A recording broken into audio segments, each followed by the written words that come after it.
Meaning of donkey. Donkey.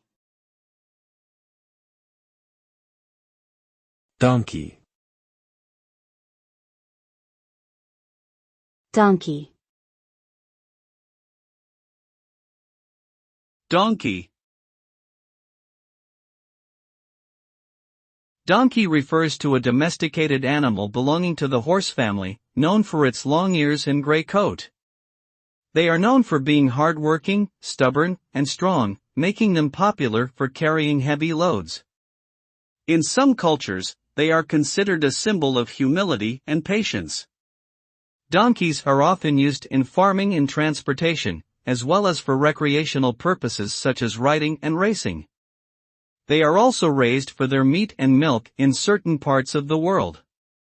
Overall, donkeys are valuable animals that have played an important role in human history and continue to do so today.